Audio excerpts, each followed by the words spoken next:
Let's dive right in. Here's our roadmap for today. 1. The illusion of control. 2. Behavioral design and skill cues. 3. Black hat versus white hat. 4. The coin toss study. And finally, 5. The healer's toolkit. Let's get to it. All right, Section 1, the illusion of control. I want you to think about your own superstitious habits for a second. Be honest.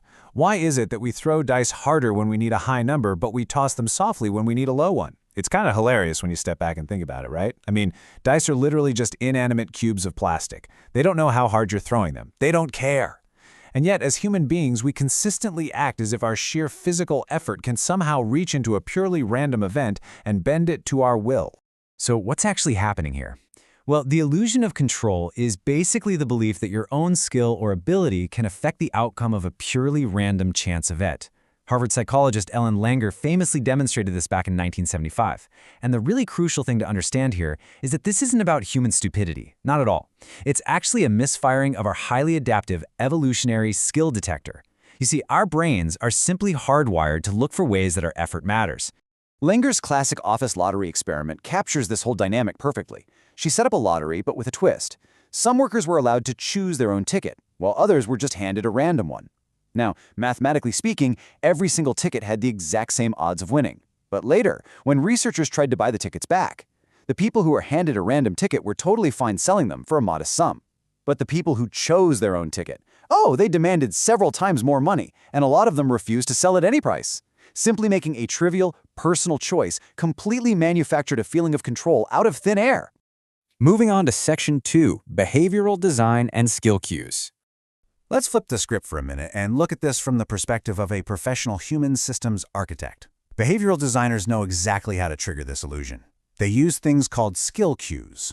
These are features that you'd normally associate with actual games of skill. Things like choice, familiarity, involvement, competition, and the infamous near miss.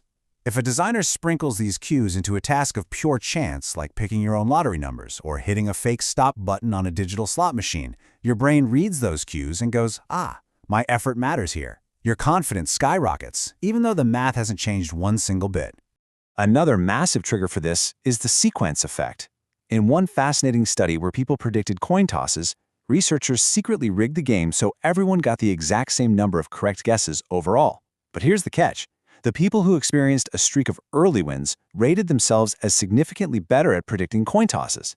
That early winning sequence quietly distorts a player's long-term perception of skill. It turns out, we humans will prioritize an early winning streak over long-term arithmetic logic every single time. Which brings us to Section 3, Black Hat versus White Hat Design. There's a very clear ethical boundary here. White Hat design uses these psychological principles honestly. It actually matches a user's felt control to their actual control. We're talking real agency and genuine feedback, like a progress bar that actually tracks a file upload. Black hat manipulation, on the flip side, is totally predatory. It sells you a fake feeling of steering. Think about those fake skill stop buttons on slot machines, or choosing between identical loot boxes in a video game. The outcome is already predetermined by a random number generator, but the design deliberately tricks you into feeling responsible for the result. Let's look at some evidence in Section 4, the coin toss study. To really understand the real-world, clinical fallout of these manipulative patterns, let's look at a study involving 102 participants from an Australian gambling club. Researchers had them play a series of 20 coin toss games. The main goal here was to figure out how gamblers with varying levels of this illusion of control rate their overall gambling experiences, especially when they end up losing money overall. Now, what's truly fascinating about the findings here is that problem gamblers, the ones who hold strong illusion of control beliefs, focus intensely on very specific winning moments. Even if they mathematically walked away with less money than they started with, hitting just one high emotional peak during the session was enough to encourage them to keep gambling. This right here is governed by something called the peak end rule. Basically, for problem gamblers, logic gets completely hijacked by emotion. A losing gambler with a high illusion of control will latch onto their single largest win during a session and use that to rate their entire experience as positive. They just completely ignore the net financial loss. And sadly, this false belief of control is exactly what keeps people gambling despite devastating financial consequences. But before we jump into the clinical solutions, there is this fascinating caveat in the research. Numerous studies show that depressed individuals are actually invulnerable to the solution. It's a state researchers call depressive realism. They accurately see the futility of trying to control random events. What this tells us is that a mild dose of this illusion is actually a feature of healthy human optimism. It's what helps us get out of bed and try. But when you drop that healthy coping mechanism into a high-stakes casino environment, it becomes incredibly dangerous. Let's talk solutions in Section 5, the Healer's Toolkit. For treatment providers looking for actionable strategies to break this cycle, step 1 is identifying who is actually at risk. Mental health professionals use illusion of control belief scales to measure a patient's thoughts on being able to influence random outcomes. By mapping out a patient's control belief level right alongside their emotional reaction to losses, counselors can accurately spot individuals who are at a high clinical risk for pathological gambling behaviors. Ellen Langer's foundational work directly inspired the cognitive model of gambling. This model basically proposes that it's precisely these erroneous beliefs and cognitive distortions that lead to and maintain gambling problems in the first place. So treatment isn't just about managing a patient's money, it's about fundamentally repairing how they perceive probability.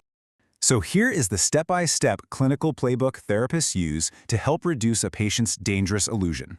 Step 1. Help the patient separate their inputs from the actual outcomes.